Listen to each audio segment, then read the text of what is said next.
Well, welcome back, everybody. This is the Your Little Castle Show. This is our follow-up interview. We love to go through and spend a little extra time with our guests because not everything can you fit into 30 minutes, right?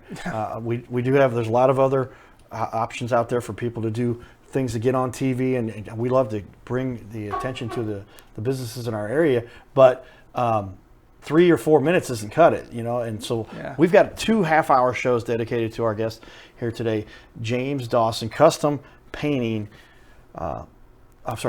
Gateway Custom Painting. Gateway, I can't forget the Gateway because we're in the Gateway City here, and he just does an awesome job. And like I said, a lot of places that people get on TV because we're all looking to fill our spots to get the right exciting content. And so we reached out to James. Hey, come and be a guest on our show. We will put you on for 2 half hours. So if you missed the first half hour, tune back in because it is available on our website. We give a copy to our guests, and you can see that there on our YouTube, Facebook, Instagram, all of those fun places. TikTok, I think now that's still available. And just a lot of great information James covered in that first half hour. We didn't even get through the whole half hour of questions we normally get through, but we're going to start off here in the second show with a very important question and ask James, what is the one thing that sets your business or organization apart from your competitors? If you had to answer that, what would you say? Yeah, there's a lot of different things and angles in which I could approach this, but I would say, Cowboy, grab the pencil for this one because homeowners take note. I'll tell you a little story. We had some of the storms come through recently and had my tree cracked at its base and had to have it taken down. Oh, wow. So what did I do? I got on Google because I didn't know anybody, and I called local companies to come out and give me a quote. So being a painting contractor myself, I know how important insurance is. So I asked for insurance from every single one of those top companies that I found on Google. And I called 5 different companies, and one of them, only one, had the correct insurance to be doing that line of work. Most of them didn't have any workers' comp insurance. Most of them were underinsured with their liability insurance. So I would say that is the first thing. Check who you're hiring, if they have insurance to be working on your property. We are fully insured. We have all of the insurance that you need to work on your property. So if something happens, the homeowner is not getting sued, the homeowner isn't having a claim on their house. That's super important. And then the second thing is, asking, what products are you going to be using on my house? What do you recommend? Sometimes I'll go to people's homes and they'll say, well, you use whatever you want. Well, if you tell that to everybody, you might end up not getting great value out of what someone's putting on your house. There's a lot of different products for a lot of different situations. And so I think a part of our name, Gateway Custom Painting, is that, I want to sit down and get to know you and what you really want. Maybe you're trying to sell the house, and hey, that's a great time to use a not super high-end paint, to make it look nice, and then let the next person, make their house how they want. Or maybe you're moving in and you don't want to paint for the next 10, 20 years. There's a completely different type of paint for that I would recommend. So, those are some of the things that I would say just from the beginning, if I'm not going to take a super long amount of time, but those are good places to start. Yeah, a couple things there to hit home. As a matter of, you must have the proper insurance because there's a lot of risk here. When you look at some of the work that you've done, I'm going to throw one up here before we were looking at and go back a picture if I can. I'll put this on the wall for everybody, but this is some of your commercial work. But this building you were working on before, those are high ceilings, and somebody falls over, breaks a leg. Oh, who's going to pay for that? And there's a lot to be said there, and you want to make sure that you're properly covered, of course, because the homeowner might be at stake a little bit if you don't. They're homeowners insurance. If they don't have any other, they always go whoever's got the money, right? Yeah. And you got to make sure that you're covered. So that's important. I didn't realize of the top 5 you found, without naming names, 4 of them didn't have the right insurance, and everyone was the ones that showed at the top of the list on Google. That's kind of scary. Crazy to me. Wow. And the other point you make there with regard to the quality of the paint. Yeah, sometimes you may not need the most extravagant, expensive, highest grade because that's not what the process is for. The project that you're working on really needs. But other times you do want to have that because you don't want to paint it every 3 years or 5 years. And so it makes sense. And these are the things that you deal with as a professional to help people make these decisions. Yeah, exactly. Okay. Good stuff. So lots of things there that separate James from the rest in his company. Gateway Custom Painting, and this is why you hire experts like James to do so. So here's one of my favorite questions we talk about, and this happens all the time. I can only imagine with people who are do-it-yourselfers. I can paint it myself, and kudos for those who try to do so. I've done a little painting on my own. I can show you right now. We've got a house where we matched it ourselves, and it doesn't even. It's like, was it a dark room? What happened? Because the match color we put on is just a darker spot. It's green and olive, but it doesn't match at all. Yeah. But tell me I'm guessing, I don't want to put words in your mouth. What is the biggest mistake that people make when they're deciding to get painting done? Themselves, DIYers, like you were talking about? Or any mistake they may make. What would be the mistake anybody makes when they're deciding to get painting done? Yeah.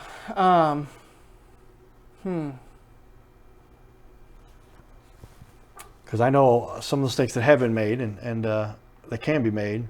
But I think I'm going to go back to the prep. Like people think that you can just come in and paint over something and it's, whatever paint you have, it's going to stick and it's going to last on there and, may look good for a little bit, but it may not stay on there.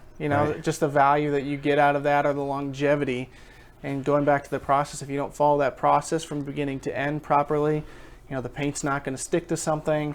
I've seen a lot of jobs where people have come in and done drywall work and then painted over it and hated it because, it kind of stuck out far from the wall and they didn't like how smooth it was or how rough it was really. And we've had to come through and redo it completely, tear that piece out and then redo the whole thing so that it's, to the quality that they're looking for. So, to your point, if you don't do it right the first time, you might have to come back and pay more money to have it done the second time, and nobody wants to do that.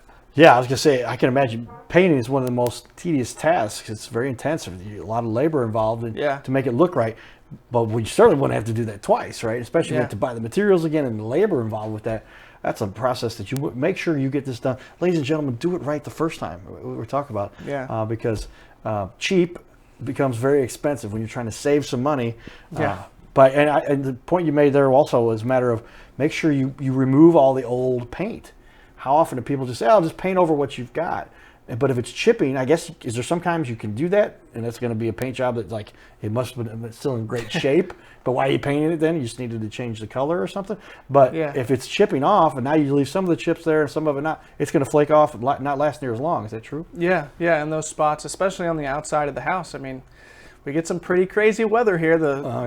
It gets up in the 100 degrees. This is last year, and then a couple of weeks ago, it feels like it was negative 60, but it was pretty cold. So those weather shifts from really hot to really cold can do a number on the outside of your house. And so if you've got cracked paint that's not really sticking to that surface very well, your paint job may only last a year or two. That's why we have a really good warranty with our work to say, hey, we're going to come in and do it right. And if we miss something, then you're covered. We're going to come back and make sure that you have a great looking house, for a long time. So you can trust us to come and make sure that we do it right the first time. And if we don't, well, then it's on us, to come back and make it right. So, and there's usually a few different jobs every year where we miss a little spot and we come back and we fix it. And, we've gotten some reviews from that because people know that, hey, they stand behind their work. They're going to come do a good job. Follow up and making sure to come back and get it right.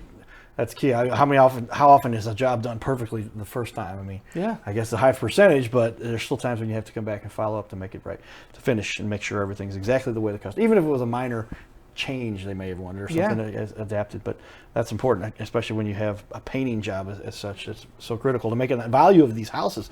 Your house is the most important asset. You want to make sure the value is there. Yeah. Tell me a little bit then, if you can, as a matter of has technology changed? How does technology change or affect the painting business from a application standpoint or from a marketing standpoint, all the way you get your word out and let people know about the good work that you do? How has technology affected your business? Yeah, the technology, man, just the painting technology itself, like being able to apply paint with like a paint sprayer or something like that on the outside of a house, that has changed the painting industry massively.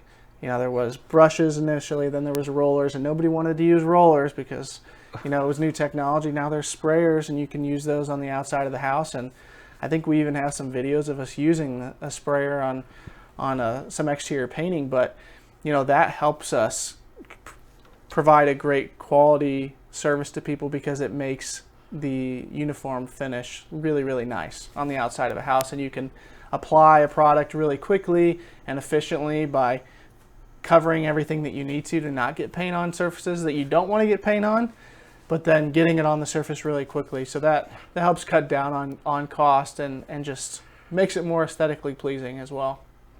Well, again, back to what it is, and I've got up on the wall here. Tell me what is going on with this piece of technology. Do you see what's going on over there? That is what is that? What's going on here? We call this the Terminator. The Terminator, okay. No, it's just the laser level. We're doing some custom carpentry here at a house in Town and Country.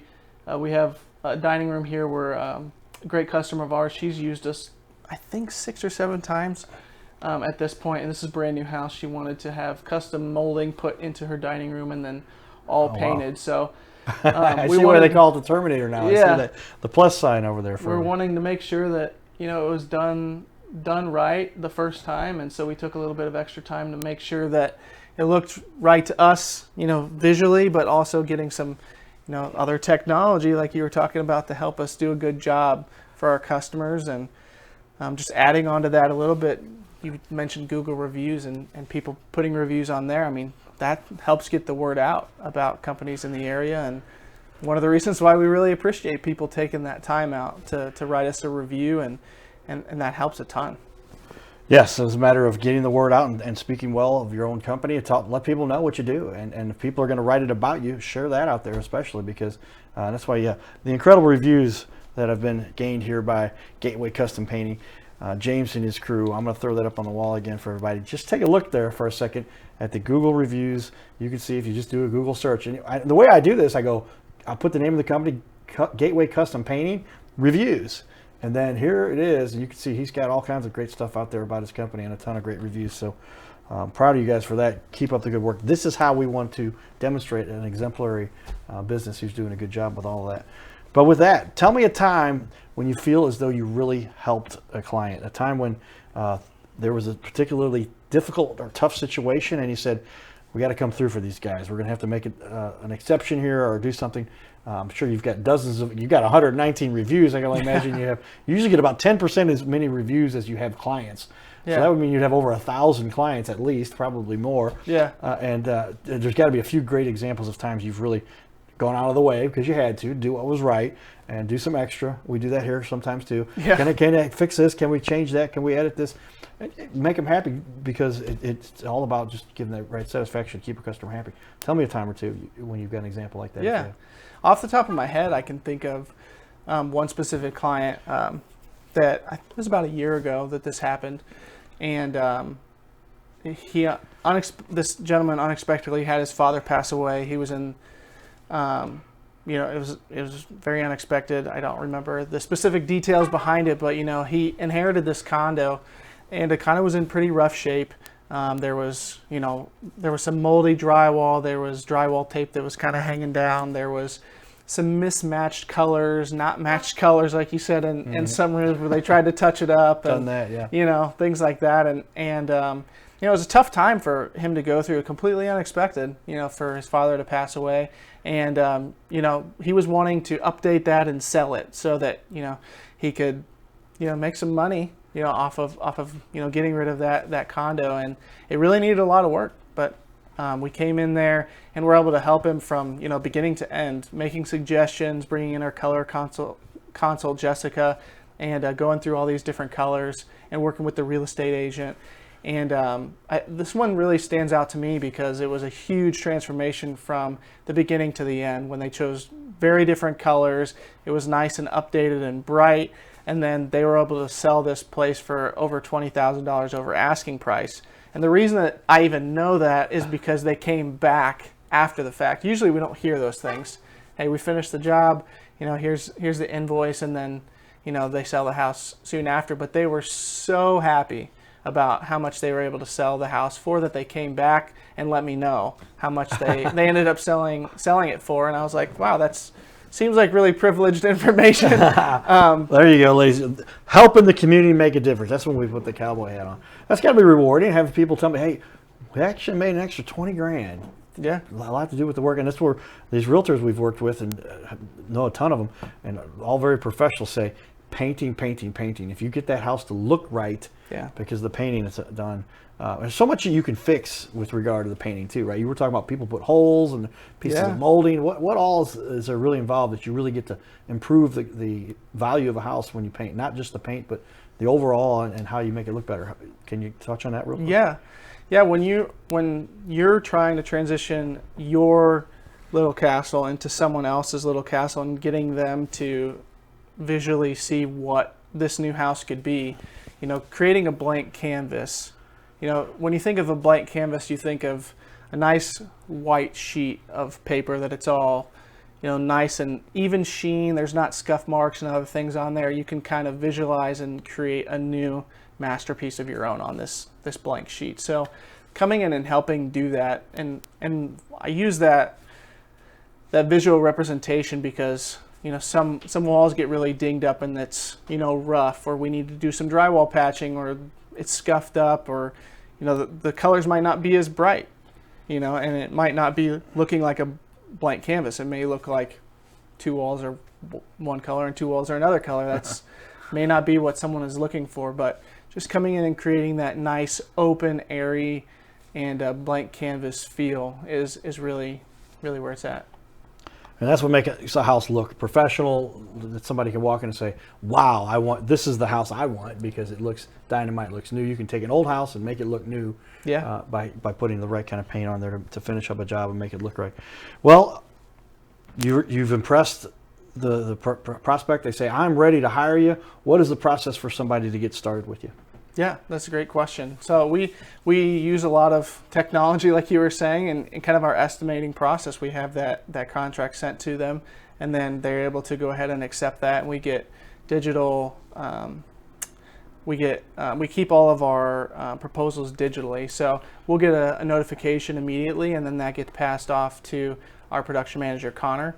You also get followed up with on regards to the colors. Do you guys know what colors you want to go with?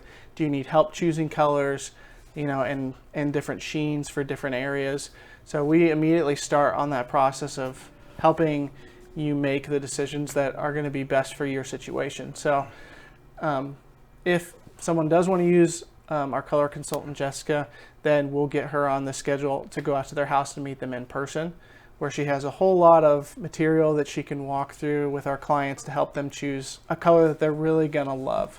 And then we'll get them on the schedule with Connor, our production manager, and then he will set up a time for them, show up on time, and then walk through kind of our whole process for that job. If it's on the inside, he'll come, show up, introduce everybody, and then tell them, like, we're gonna start here. This is the process in which we're gonna go through. If you have any questions, if I'm not here and I got to run somewhere else, here's my phone number. We have a foreman on site. If you have any questions about specifically what's going on with the job, this is who you talk to. Here's his phone number. So we give a lot of information up front so that you can feel like you're kind of fully in control and in the know of what's going on in your project. And then we stay on that project until it's done. We're not showing up for 2 days, leaving for a week, coming back another day. Coming back, 2 weeks from then, asking for more money, all of that stuff is, taken out of the equation. We show up, we work through until the project's done, and then we get out of your hair. Very good. That's a thorough process, as you would imagine. Somebody with that engineering background, everybody, that makes sure the process is followed to the T to make sure the job is done correctly. Tell me, of all of what you've learned and being building bridges as an engineer to now painting houses and homes for everyone, what's a challenge you've had to overcome? And is there any specific thing that sticks out in your mind? It's like, wow, that was a hurdle. We learned from it. Now we're better and stronger for it, but it was tough to go through. Yeah, I think it's, in terms of the building the business part, you just have to be agile and on your feet and continually learning things and being around different types of personalities and homeowners that have different expectations of what it's like working in their house, and what do they want, how is it working around people that now work from home so often and they can't just uproot everything and move everything out of one room into another. That becomes a challenge, a new challenge that we had to overcome. And for me specifically, just running a business, growing teams, hiring the right people, making sure that everybody's, trained in the right way to do, not just one specific thing, but lots of different things. Know how to do drywall, know how to do some carpentry, know how to paint correctly, know what primers to use in specific places, all kinds of stuff like that. There's a lot of different training that goes on, and so you become this kind of master learner, master trainer, and passing on information to other people.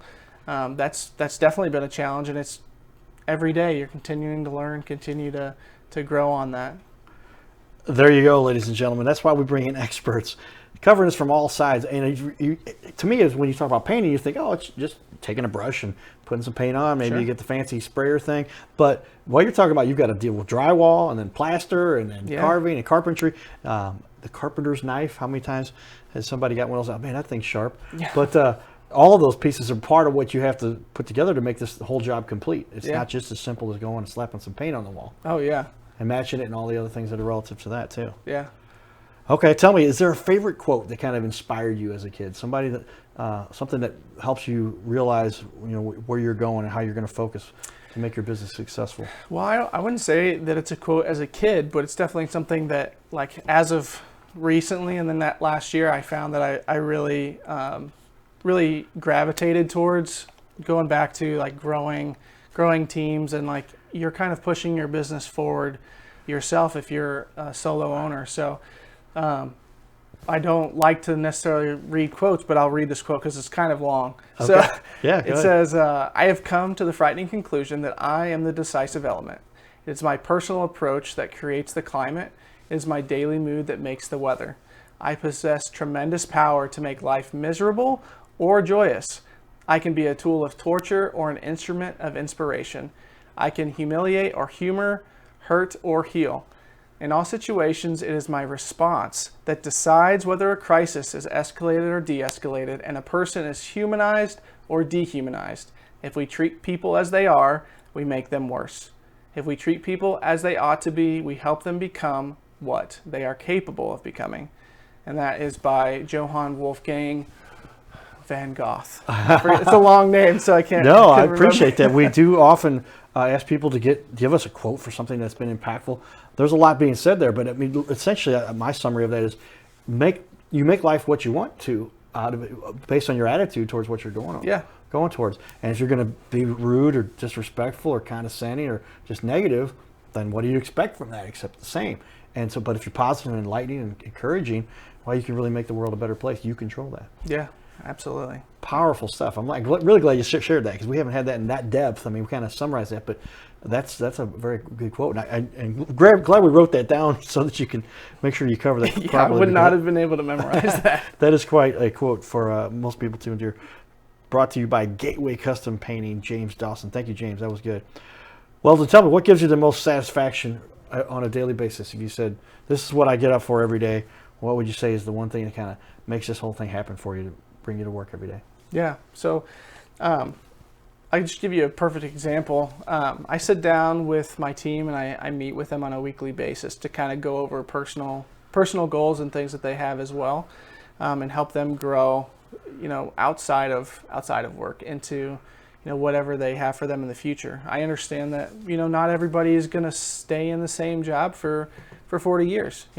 At the beginning of the show, you mentioned you've been with multiple companies. You're with Anheuser-Busch for 10 years, and then you mentioned a couple other companies I can't remember. But, just making sure that I am in my team's life, helping them grow to maybe their next goal that they have in life. And if they stick around with us because they love working with us, then that's great. But I don't want to stunt their growth personally or in their family life just because, I'm selfish and want them to stay with us. Right.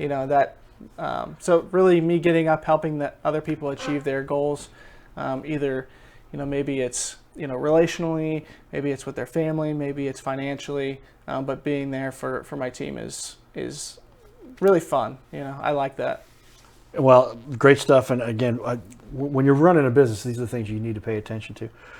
Tell me, how do you feel you and your company best contribute to the community? When it comes down to it, there's a lot that goes on in a business, but it seems that the more you give back, the more you gain. Yeah. Tell me some of what you feel you've benefited by doing to help the community? Yeah. So my family personally, we really like working with an organization called Love the Lou in North City, and they're a group of people that are continually growing, and I can't even tell you all the different things that they're doing now, but I know that they have programs in place to where they're helping young kids in North St. Louis learn lots of different trades. They've got different training that they can go through. They help plant gardens in their community and help them run. Farmers markets during the summertime. Teach them how to run a business. Do some things with their hands and learn how to do certain skills, and just provide counseling and other things for kids up there. And I know my family and I have helped with different work days. We've helped to go help plant some gardens and up there and do some counseling and things like that. So that's definitely something that's close to our heart that we help contribute to. But we're open to suggestions as well, with other community service in the area. And another question I like we jump around a little bit, but it's important to understand what's an objection a lot of people might have when they're saying, I'm interested in having you do this work, but here's a few questions I have first. What's an objection somebody might come up with as to why they might want to get started with you? Yeah. So a lot of questions that we have or objections from the beginning is just, like, how much money do I need to put down on this? I've heard horror stories of someone putting down a ton of money and then, someone running away, and never showing up. How do I know that you're not going to do that? Why are you, more expensive than someone else that came in, that's my neighbor, or, maybe a handyman company, or, maybe even another full company. And, some of those questions I can't always answer, but, I point people back to, well, we've stepped through this process of what you're looking for, and this is what you told me that you want, and how long you want the paint to last, and all this prep work goes into that. And so me helping show them that, hey, we're going to follow this process to get you to that point. And I can't speak for somebody else, but and then the money down part is, we only take 10% down on residential projects. A lot of times there's companies that take a lot more. And, not saying there's anything wrong with that, but I would just do your research about the company. If someone is, doesn't have a website, doesn't have any Google reviews, doesn't have much of a Right. backing, and they're saying, oh, I need a lot of money up front, then, that may be a red flag for me. Great information, everybody. We want to give everybody a quick glimpse. We've gone so quick here with all of the information we want to share, but I want to put up on the wall just some of the work James and his team have done here. But Club Car Wash, beautiful work there, all kinds of different paint level, and some other big, well-known businesses, Klaus Outlet Center. Oh, wow, man, some commercial stuff. And then you get into this is some of your residential painting. There's that spray gun. And then here's some of those tools you use to make sure you do the right job the right way, and all of what goes into that. So an incredible crew, lots of great work you do, and we appreciate you coming and spend some time with us in the studio. Thank you, James. Gateway. Your company's just doing an incredible job here. Gateway Custom Painting. Giddy up.